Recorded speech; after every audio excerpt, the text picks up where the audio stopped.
Hello, everyone. How is everyone doing today? Happy PPI Thursday. Good morning, Daniel. First one in. Hey, Patrick. Sterling, welcome back.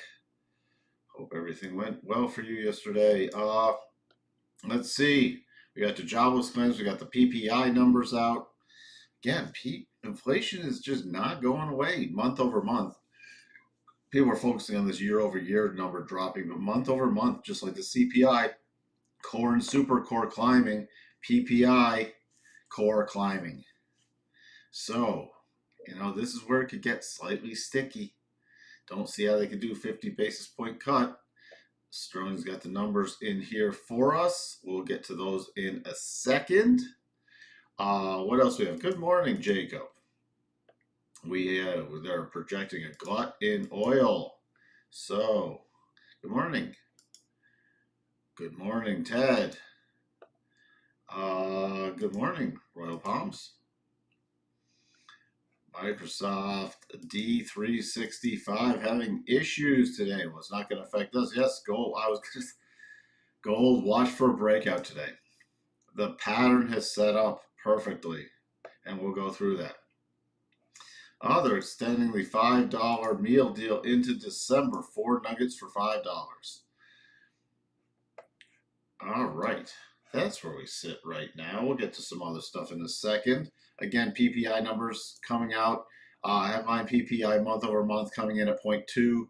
Consensus was 0.1. Core PPI 0.3 versus 0.2. And prior was actually a contraction. Core PPI year over year is 2.4 versus 2.5 expected, and the prior was 2.3. So that's roughly sticking in there, just below that 2.5.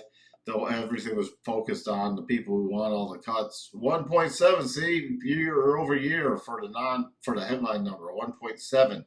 However, the recent trend has been up. Initial jobless claims 230, coming roughly with consensus, close enough. And continuing jobless claims 1850, coming in roughly with consensus. That's really it for today. You have your EIA natural gas, some bill auctions today, but nothing else. And to remember, tomorrow we have consumer sentiment for September, the preliminary numbers. You got Google and Meta up, leading comm services leading the move this morning. Yesterday we had a massive, you had the sell-off, and then the mega cap buying spree kicked off by NVIDIA comments that the chips are still strong, but that dude's like buy every mega cap period actually set up a nice 4-hour double that triggered, and it's already hit the second target. Comm services, energy, basic materials leading today. Fed Watch Tool, I think Sterling still put in that again. It still expects 100 basis point cuts this year, with only a 25 basis point for next week. Remember, 6 days from now, the Fed meeting. It's a double meeting day too, so it's really still Wednesday afternoon. That's the most important, but there is a double meeting day. And then it's a double cut in November after the election, after voting days. Now, who knows when the results come in? Depends how many power outages there are. And then another cut in December. Fear and greed, still slightly in fear mode. We have the put call. There's a lot of weird things going on right now, but still, is this going to pop back to neutral before the next rollover? Good morning, Anissa. So, what else? Today we have. I did not even look at Kroger yet. I have not had time yet, but this afternoon I will look at Adobe and Restoration Hardware, but nothing market moving. So we don't really need to focus on that. So here was this double that set up. This qualified with that spike down. That spike down, this was a completely qualified double. And then running back up and closing above the peak here. So hopefully some people spotted it, hitting the first target yesterday afternoon, and then the second target really overnight. See all the stall out right at the second target. So we break through 55.76. The next target is 5,600. And that's also where the 75% retracement harmonic is. All right. I will be watching to see where we close the day. If we close above the 62.5, we could easily see the highs from end August, beginning of September. We could easily return that 87.5 level. If we don't, it won't shift the daily probabilities. Now, on any pullback into the open, I'm watching about this 55.47 to about 55.53 area for key support on here. All right, we do have 4-hour cycles at the top. We have daily cycles still climbing, but not at a top again yet. And weekly cycles are still trying to head down. But remember, we caught on last week, no close below the rotation zone, and now we're rotating up. And as I said on the Futures Ed podcast, on Jim's scale of 0 to 3, I'm at a 0.5. Now, we start getting above this key areas I talked about, then I'll get to a stronger watch for one more push higher. But that's where it is. Hello, Charles. So that's very key right now. On a bigger pullback, keep an eye on Tuesday's high. Tuesday's high. NASDAQ did not have a double. So the levels I was focusing on yesterday were that 50% harmonic. And then today I'm going to be focused on a push higher into the open, 19,393 to 19,400, but on a closing basis, especially 19,393. We are getting daily cycles at the top in the potential rollover zone, but not yet there. On any pullback, I'm paying close attention to about 19,175. The Dow also, at one point the Dow was down pretty big yesterday, and then just the buying spree, buy it all. Everything's hunky-dory. Everything's hunky-dory, even though, all those comments from Ally, however you pronounce the financial company. Consumers really tapping out. Stuff is not looking good behind the scenes.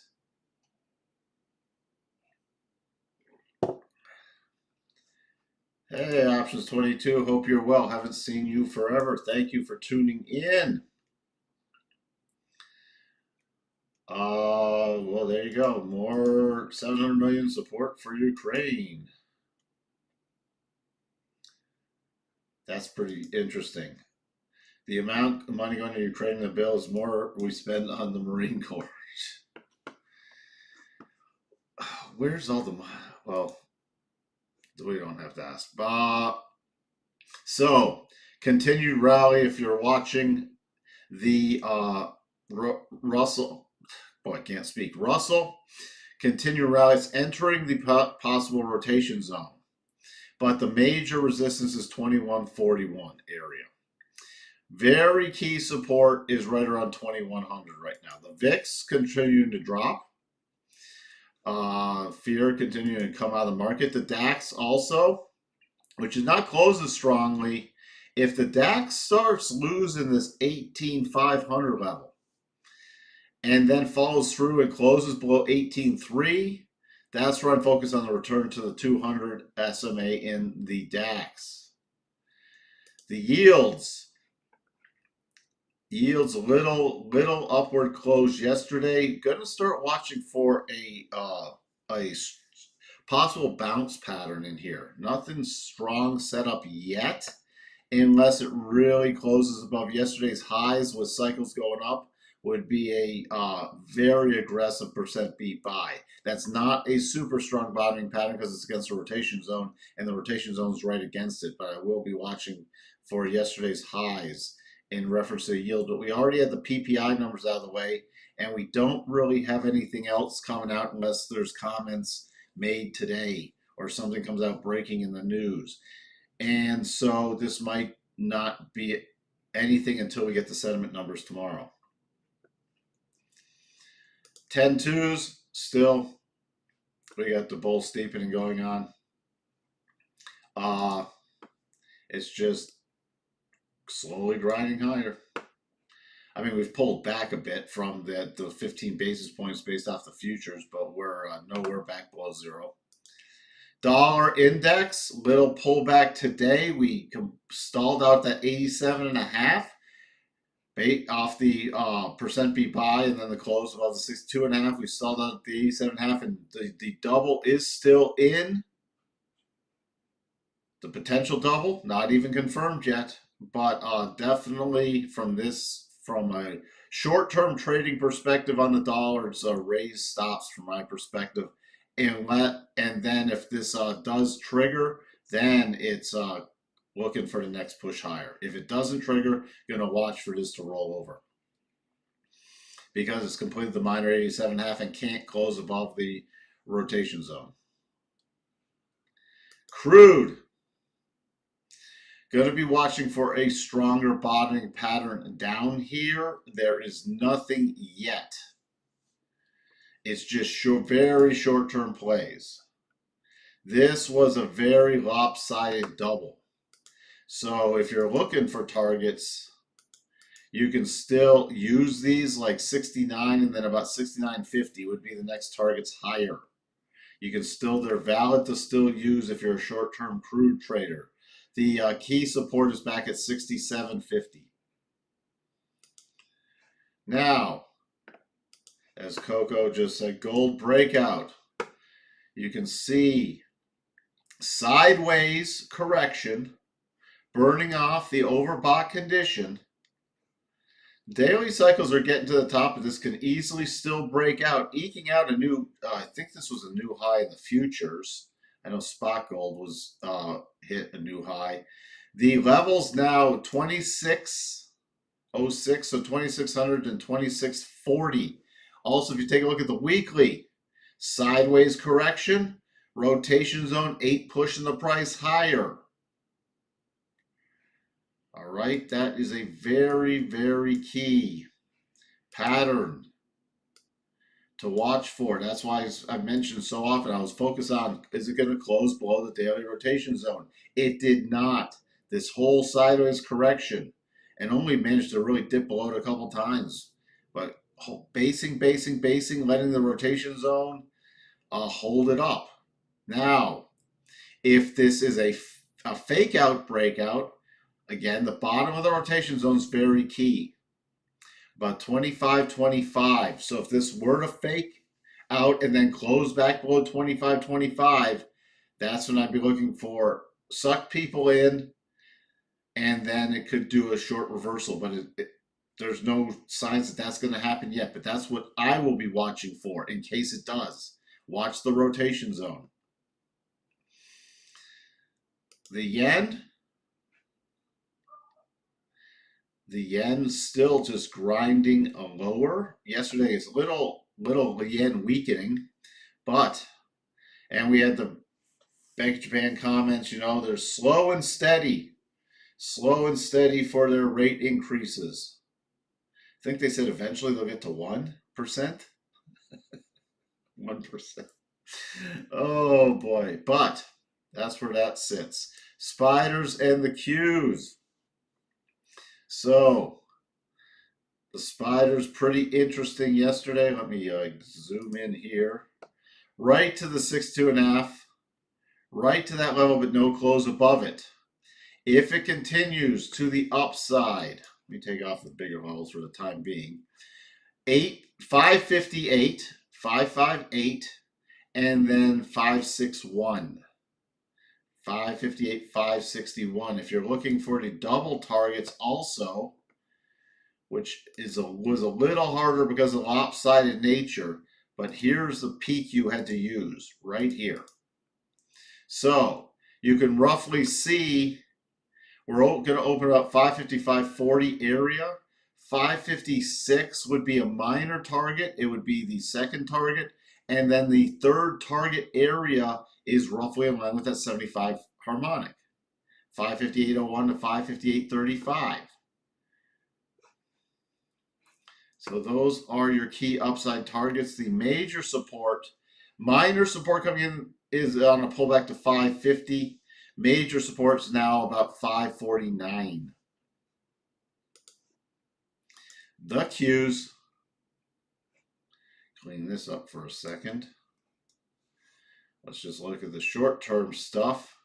The Qs on a closing basis, pay attention to 451.53, and that's in any intraday bullish target. The Qs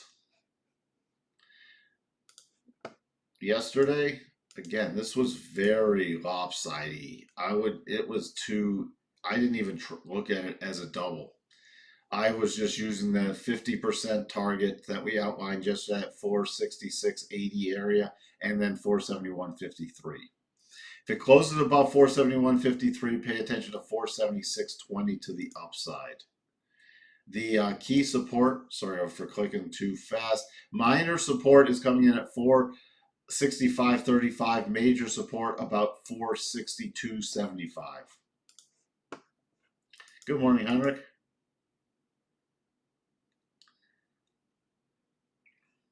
We'll get to Meta in a second. NVIDIA, huge rally, like 8% rally yesterday. The key thing for NVIDIA is a close above 119.89. But it's in the rollover zone, so it needs to now follow through with, just remember 120. A close above 120. But it's in the potential rollover zone. So I'm paying close attention to NVIDIA. Now, if it does close above that 120, there is still a gap, key gap left behind of 125.61. So I'd really be, because the probabilities would shift, that would be a key target I would utilize before the 87.5. You want Meta?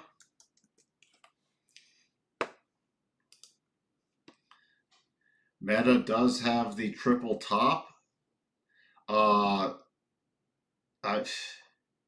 mean, Meta really has to prove itself before I'd be looking for a key pattern in this. The first key sign I'd be watching for is a close above about 523 for any bullish play. For any bullish play. That's what I'd be watching for a potential front run pattern, and then use the most recent high area at least as a stop reduction. That's how personally I'd set that one up. It is still stair-stepping higher. Okay, but it has to really, in the short term, prove itself. What else? Let's just peek at, since it was mega cap yesterday. By the way, you still have a potential little double, the mini double, in Apple. This did not invalidate it, by the way. So Apple needs still to close above 225.48. On a number of these charts, Apple's a great example. You see all this buying pressure that was here. If Apple then cannot trigger this double and rolls over, because then it would be a triple, and you'd be losing all this buying pressure, we could see a pretty quick trip down. So I am keeping an eye on a number of these mega caps to see if they can't sustain these bounces. All right, that's where we sit. Peeking back in, remember on the S&P, looking toppy near the second target right here. Pay attention again. Yesterday's closing price, and then the 55.45 to 55.53 level for key support on any pullback. That's about all I have today. Hope everyone has a fantastic day. Thank you for tuning in, and I will see everyone for Consumer Sentiment Friday tomorrow, and then we're going to head into the weekend. A much needed weekend. So I will talk to everyone later. Bye for now.